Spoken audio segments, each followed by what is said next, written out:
Bonjour à tous, nous allons aujourd'hui parler de la vérité du mythe.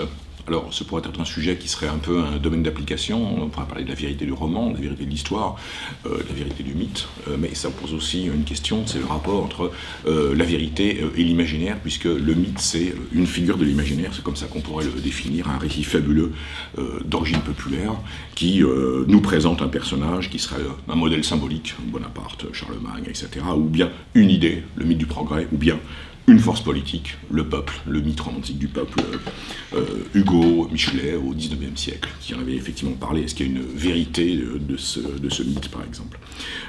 Non, dans un premier temps, puisque le mythe constitue assez souvent une imagerie. Vous savez, comme Épinal au XIXe siècle, on faisait des images, des caricatures politiques. Sous forme d'image, d'ailleurs, le mythe serait faux, puisque il va figer l'histoire, il va, comme Roland Barthes l'expliquait dans Mythologie, il va transformer en fait l'histoire en nature, c'est-à-dire en série d'images illusoires, parce que la vérité de l'histoire, au contraire, ça serait évidemment la complexité. Voilà. Alors, il est habituel de faire le procès du mythe, c'est-à-dire que dans la tradition, je dirais, philosophique et rationaliste, le mythe est une illusion. Le mythe serait faux. D'abord, il serait jugé dépassé. Il serait d'ailleurs du passé et dépassé. Et comme étant dépassé, il serait, si vous voulez, dépassé. Auguste Comte, le philosophe positiviste au XIXe siècle, avait parlé de la loi des trois états. L'état théologique, celui des mythes et des religions, l'état métaphysique, et l'état positif, l'état de la science et de la raison, qui étaient les grandes valeurs de son temps au XIXe siècle. Un état chassant ou éliminant le précédent. On pourrait penser que les mythes, les croyances, celles par exemple de l'Antiquité ou du Moyen-Âge, seraient éliminées. C'est-à-dire qu'il y aurait un progrès qui, en fait, ramènerait le mythe à l'erreur, à l'illusion. Bon, ce qui est contestable dans la mesure où à la fois dans l'Antiquité, il n'y avait pas que le mythe, il y avait aussi la raison. Les Arabes, les Grecs et les Chinois faisaient des mathématiques. Et puis, dans la modernité, il y a quand même la publicité, la culture de masse, le cinéma, qui, je dirais, véhicule nombre de mythes. Donc, on pourrait penser que le mythe aurait toujours une force, bien évidemment, aujourd'hui. Donc, le mythe serait jugé dépassé. Le mythe serait jugé divertissant, un simple amusement, frivole, en fait, si vous voulez, futile. Et puis, alors, il ne serait pas non plus vrai, parce qu'il serait jugé irrationnel, farfelu, confus. On va dans les mythes antiques, où on a par exemple le mythe de l'androgyne chez, si vous voulez, Platon, ou le mythe de Prométhée, ou le mythe d'Icare, ce personnage tombé du ciel, effectivement, dans l'eau. Ça a été repris, comme vous le savez, par les peintures de la Renaissance. Or, bien entendu, ces mythes ont un sens, à savoir, Prométhée, c'est quand même symboliquement la maîtrise des forces de la nature par l'homme. Et donc, à terme, je dirais, l'industrie. D'ailleurs, on a parlé au XIXe siècle du caractère, par exemple, prométhéen du marxiste et du marxisme et de ces politiques, je dirais, industrialistes. Donc, le mythe dépassé, le mythe divertissant et le mythe faux, le mythe illusoire, et les Grecs lui opposent le logos, qui est l'expression de la vérité, si vous voulez, à travers la raison. Il nous faudrait maintenant peut-être préciser la vérité du mythe, ce que le mythe pourrait nous apporter. D'une part, une explication, c'est-à-dire une explication en particulier de nos origines. C'est un côté, si vous voulez, évidemment, identitaire. Je pense à ce mythe essentiel de la fondation de Rome.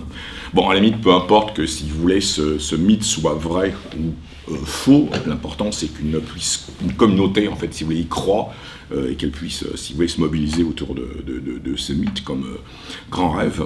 Par exemple, l'école républicaine de 1900 avait valorisé Vercingétorix, qu'elle avait, si vous voulez, mythifié un Gaulois, si vous voulez, je dirais, aux aspirations démocratiques. Alors qu'au fond, les milieux plutôt catholiques ou aristocratiques avaient valorisé Clovis, notamment avec les discussions qu'il y a eu sur le baptême de Clovis, et la vérité, entre guillemets, sur la naissance de la France.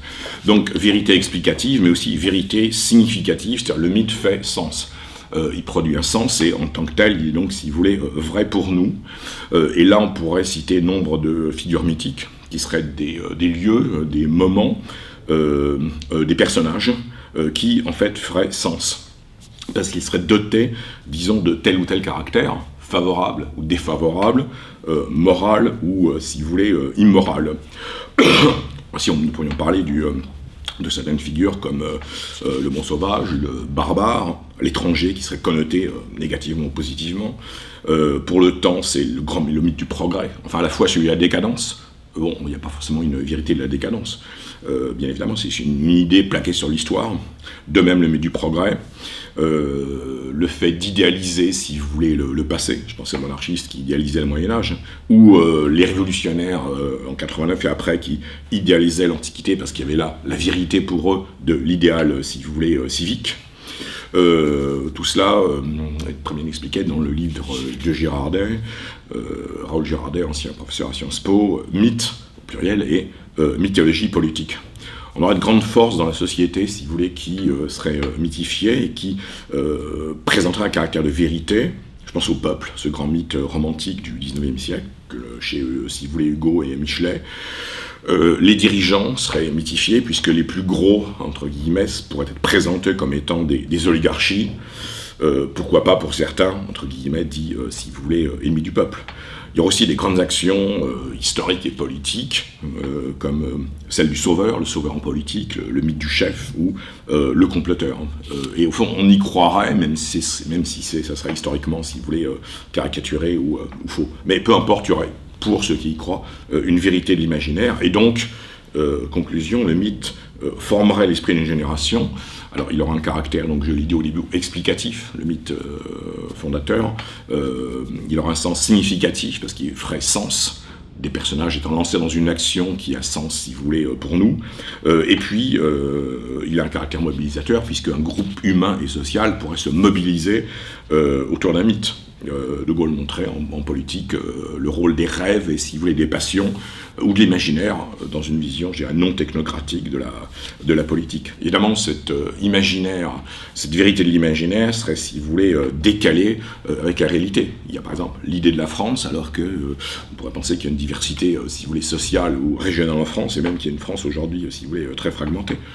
Bon, on pourrait terminer en parlant de Zola et du mythe de la Révolution, enfin ce qu'il avait appelé un peu le mythe du grand soir, par exemple, où les prolétaires rassemblés, les mineurs rassemblés pourraient s'emparer, si vous voulez, du pouvoir quasiment en un jour ou en un moment, ce qui serait assez mythique, puisqu'on pourrait penser que l'arrivée au pouvoir d'un groupe ou une révolution pourrait, si vous voulez, se préparer avec des difficultés, avec des forces, des faiblesses, et avec une genèse de tel mouvement, si vous voulez, historique, ce qui serait plus la vérité de l'histoire que en fait une prise immédiate en main du pouvoir un soir, entre guillemets. Bon.